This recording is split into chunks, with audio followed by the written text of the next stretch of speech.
కాంగ్రెస్లో మంత్రి కొండా సురేఖ ఫ్యామిలీ తుఫాన్ కల్లోలం రేపుతోంది. కొండ కుటుంబంపై రగిలిపోతున్నారు అధికార పార్టీ ఎమ్మెల్యేలు, ఎమ్మెల్సీలు. అయితే మంత్రుల మౌనంపై పార్టీ శ్రేణుల్లో పెద్ద ఎత్తున చర్చ జరుగుతోంది. ఈ పరిణామాలపై ఇప్పటివరకు కొండా దంపతులు నోరు మెదపలేదు. ఇవాళ కొండా సురేఖ భర్త మురళి మీడియాతో మాట్లాడే అవకాశం ఉంది. తన తండ్రికి ఎమ్మెల్సీ టికెట్ ఇవ్వకపోవడం వల్లే సీఎంపై విమర్శలు చేశానంటున్నారు కొండా సుష్మిత. ఇప్పటికే టీపీసీసీ క్రమశిక్షణ కమిటీకి కొండా సురేఖ వివరణ ఇచ్చారు. తదుపరి చర్యలు ఎలా ఉంటాయి అన్న దానిపై ఆసక్తి నెలకొంది. రైట్, కాంగ్రెస్ పార్టీలో మంత్రి కొండా సురేఖ ఫ్యామిలీ తుఫాన్ కల్లోలం రేపుతోంది. కొండా కుటుంబంపై రగిలిపోతున్నారు అధికార పార్టీ ఎమ్మెల్యేలు, ఎమ్మెల్సీలు. నిన్న దాదాపు 20 మంది ఎమ్మెల్యేలు, ఎమ్మెల్సీలు సమావేశం అయినట్టుగా కూడా మనం చూసాం. అయితే మంత్రుల మౌనంపై పార్టీ శ్రేణిలో పెద్ద ఎత్తున చర్చ అయితే జరుగుతోంది. ఈ పరిణామాలపై ఇప్పటివరకు కొండా దంపతులు అయితే నోరు మెదపలేదు. ఇవాళ కొండా సురేఖ భర్త మురళి మీడియాతో మాట్లాడే అవకాశం ఉంది. ఆయన ఏం మాట్లాడతారు అనే దానిపై కూడా ఆసక్తి నెలకొన్న అంశం.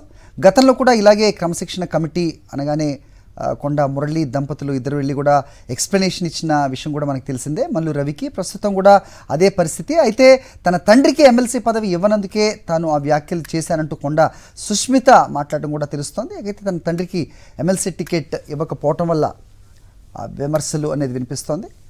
రైట్, దీనిపై మరిన్ని అప్డేట్స్ మా కరెస్పాండెంట్ రాకేష్ నడి తెలుసుకుందాం. రాకేష్, చెప్పండి, వాళ్ళ కొండా మురళి ప్రెస్ మీట్ నిర్వహించబోతున్నారు అనే వార్తలు వస్తున్నాయి. ఏదైనా సంచలన పరిణామాలు ఉండబోతున్నాయా? మరోవైపు క్రమశిక్షణ కమిటీ సురేఖ వివరణతో సంతృప్తి చెందలేదనేది నిన్న కూడా మనం మాట్లాడాం. ఏం జరగబోతోంది, ఏంటి మీ దగ్గర ఇన్పుట్స్? మధ్యాహ్నం 3 గంటలకు గాంధీ భవన్ లో క్రమశిక్షణ కమిటీ భేటీ కాబోతుంది. ప్రధానంగా కొండా సురేఖ అంశం ఒకటైతే చిన్నారెడ్డి అంశం, ఈ 2 అంశాలపైన ఈ రోజు సమావేశం చర్చించే అవకాశం కనిపిస్తా ఉంది. అయితే మనకున్న సమాచారం మేరకు మొన్న కొండా సురేఖ ఇచ్చిన వివరణకు క్రమశిక్షణ కమిటీ సంతృప్తి చెందినట్టుగా తెలుస్తోంది.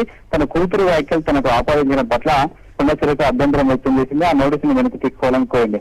అయితే ఈ విషయం పట్ల కాంగ్రెస్ పార్టీ చాలా సీరియస్ గా ఉంది. తన కూతురు వ్యాఖ్యలు ఖచ్చితంగా తన బాధ్యత వహించాలి. మంత్రి హోదాలో ఉన్న వ్యక్తి కాబట్టి, ప్రభుత్వంలో భాగస్వామ్యంగా ఉంది కాబట్టి ఖచ్చితంగా సీఎం చేసిన వ్యాఖ్యలకు బాధ్యత వహించాలన్నది కాంగ్రెస్ ఎమ్మెల్యేలు, ముఖ్య నేతల డిమాండ్ పెడుతున్న పరిస్థితి ఉంటుంది. ఈ నేపథ్యంలోనే ఒకవేళ నెక్స్ట్ ఫర్దర్ గా ఏ స్టెప్ తీసుకోవాలని దానిపైన క్రమశిక్షణ కమిటీ రూల్స్ అండ్ రెగ్యులేషన్స్ ఈ రోజు ఒకసారి వెరిఫై చేసుకునే అవకాశం ఉంది. ఎందుకంటే సుస్మితకు డైరెక్ట్ గా పార్టీలో ఎక్కడ కూడా ఆమెకు సభ్యత్వం కానీ ఇతర కార్యక్రమాల్లో లేదు కాబట్టి ఆమెకి ఇవ్వడానికి పెద్దగా ఇబ్బంది ఎదురయ్యే అవకాశం ఉంది. కాబట్టి నేరుగా మళ్ళీ ఒకసారి కొండా సురేఖగా డైరెక్ట్ గా క్రమశిక్షణ కమిటీ ముందు హాజరు కావాలని, ఫిజికల్ గా అటెండ్ కావాలనేది ఒక నోటీస్ ఇచ్చే అవకాశం కనిపిస్తా ఉంది.